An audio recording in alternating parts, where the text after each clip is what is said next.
Father Rector, माननीय principal father Jacob, father Richard, vice principal, teachers और मेरे प्यारे बच्चों, यूं तो कहने को बहुत कुछ है जुबान पर, यूं तो कहने को बहुत कुछ है पर जुबान खामोश है। दास्तां तो अनगिनत है पर जुबान खामोश है।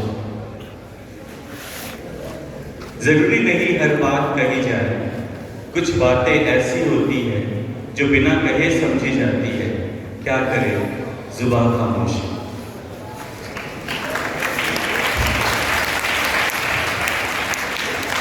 बड़े भारी मन से हमने इस बात को स्वीकार किया था, उस घड़ी को स्वीकार किया था जब हमें यह ज्ञात हुआ कि फादर कुछ ही दिनों के बाद यहाँ से जाने वाले हैं। उनका साथ, उनका सानिध्य, उनका मार्गदर्शन, उनकी मीठी फटकार सब कुछ जाने वाला है।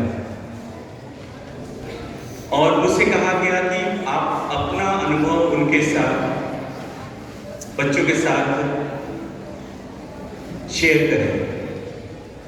बहुत सारी बातें हैं लेकिन मैं 2-3 बातों को कहना चाहता हूँ, जिसमें सबसे पहली बात यह है कि इतने वर्षों में जब मैं और फादर या हम सब साथ में थे, अचानक से मेरा स्वास्थ्य गिरने लगा। अचानक से तबीयत खराब होने लगी। डॉक्टर ने कहा कि अब आपको थोड़ा आराम की ज़रूरत है।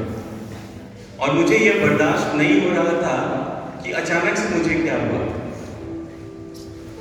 अचानक से मेरा स्वास्थ्य गिर रहा था और मुझे लग रहा था कि ये क्यों हो रहा है मेरे साथ।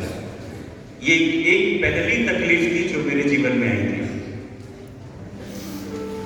और मैं फादर के पास गया। आप सब जानते हैं फादर एक बहुत अच्छे एजुकेशन शिक्षाविद हैं, बहुत अच्छे टीचर हैं, बहुत अच्छे पिता के स्वरूप हैं, लेकिन ये भी जाने कि बहुत अच्छे वे काउंसलर हैं, बहुत अच्छा काउंसलिंग करते हैं। उन्होंने यही बात कही, एक लाइन उन्होंने बात कही, मान लीजिए आप किसी ऊंचे बिल्डिंग पर हैं या ऊंचे पर्वत पर हैं और आप गिर रहे हैं। आपको इस बात का डर है कि आप गिर रहे हैं, आप धरती पर आएंगे और आप समाप्त हो जाएंगे। यही जीवन है, पर्वत से शुरू होता है और अंततः आप धरातल पर आते हैं, आपका जीवन समाप्त होता है। तो आप इस डर से क्यों जी रहे हैं कि आप नीचे गिर रहे हैं? आप इस खुशी में क्यों नहीं जी रहे हैं कि आप उड़ रहे हैं? जीवन की खुशियां लीजिए, दुख नहीं। Life is too short to regret. जीवन बहुत छोटा है अफसोस करने के लिए। आप यह समझिए आप उड़ रहे हैं। दुख, तकलीफ, पीड़ा, समस्या, संघर्ष ये जीवन का अभिन्न अंग है। उसी तरह बीमारी भी आपके शरीर का एक अंग है, क्योंकि आपका शरीर है। आप उसे स्वीकार कीजिए। और यह बात मुझे बहुत ज्यादा ही प्रभावित किया और उसके बाद से धीरे धीरे मैंने इस बात को सोचना छोड़ दिया कि मैं भी बीमार हूं। कुछ ऐसी बातें हैं, ऐसे तो बहुत सारी बातें हैं, लेकिन 2-3 बातें हैं जिसमें एक बात है कोरोना काल में हम सब जितने भी हैं, कोई बड़े परिवार से नहीं आते। We do not belong to bread and butter family. मध्यम परिवार से या छोटे परिवार से आते हैं। हम में से कई इतने हैं जिनके माता पिता एक समय का भोजन करते हैं, इसीलिए ताकि हम अपने बच्चे को स्कूल में पढ़ा सकें।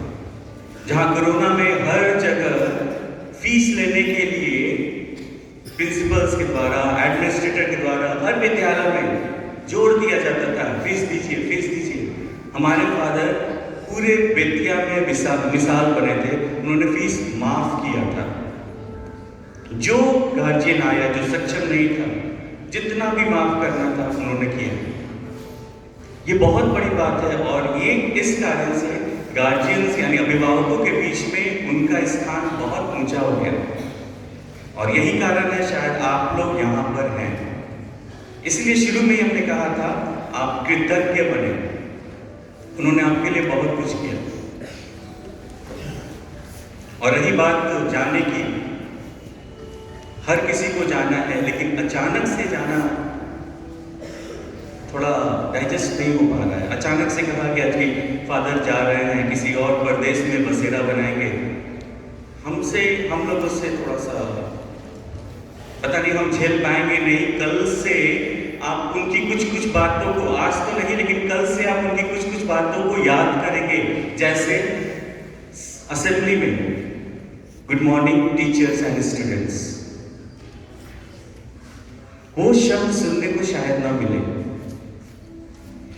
वो भी सुनने को मिलेंगे, रवि सर उस बच्चे को पकड़िए, वो असेंबली में तमाशा कर रहा है, ये भी सुनने को नहीं मिलेगा। ये भी सुनने को मिलेगा, अगर बदमाशी कर रहे हैं, आप इस स्कूल के लायक नहीं है, गेट खुला है, जाइए यहां से। जैसे गेट खुला था तो ये भी निकल गया था। ये सुनने को नहीं मिलेगा कि अगर आप डिसिप्लिन में नहीं है, अनुशासन में नहीं है, गेट खुला है, निकलिए यहां से।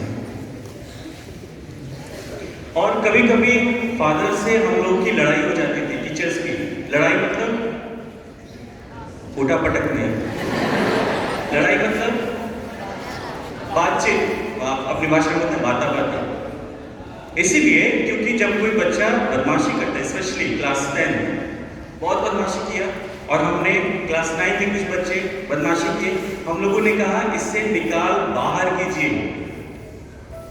वो लड़का पकड़ा गया, हमने कहा इसको निकाल बाहर कीजिए, सारे टीचर्स अगेंस्ट में, ये बच्चा रहेगा क्लास बिगड़ेगा, निकाल बाहर कीजिए। फादर का एक ही कहना था, यहां से निकलकर कहां जाएगा, किस विद्यालय में जाएगा, क्या उसकी जिंदगी बर्बाद नहीं होगी? उन्होंने आज तक एक भी टीसी नहीं दिया। हम लोग रहते तो आधे बच्चों को निकाल चुके रहते। उन्होंने सिर्फ इतना ही कहा था कि इस विद्यालय से निकलकर किसी फालतू विद्यालय में वो जाने वाला है, उसका जीवन बर्बाद हो जाएगा। माता पिता ने कुछ सोच कर भेजा है, उनकी सोच इतनी ऊंची है। बहुत बहुत धन्यवाद फादर, आप इतने वर्षों तक हमारे साथ रहे, और मैं चाहूँगा कि फिर कभी मौका मिले तो आप फिर से प्रिंसिपल बनने के इस विद्यालय में आए। हम कहते हैं 7 जन्म मनुष्य के 7 जन्म होते हैं। हम चाहेंगे कि 7वें जन्म में आप जैसे फादर, आप जैसे पिता तुल्य व्यक्ति, आप जैसे प्रिंसिपल हमारे साथ रहे। और इसीलिए हम सब कोई साथ में एक गाना गाएंगे उन्हें धन्यवाद देने के लिए। क्या आपको वो गाना आता है? कौन सा गाना? मैंने जो गाना सोचा था सब हो गया।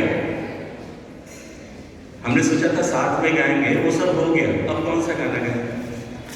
साथ में गाते हैं? तैयार है? जन्म जन्म जन्म साथ चलना यूं, कसम तुम्हें कसम आके मिलना यही, एक जान है भले 2 बदन हो जुदा, मेरी हमेशा ही रहना, कभी न कहना अलविदा, मेरी सुबह हो तुम जो से और तुम ही शाम हो, तुम दर्द हो तुम ही आराम हो, मेरी दुआओं से आती है बस ये सदा, मेरी होके हमेशा ही रहना, कभी न कहना अलविदा। Thank you father.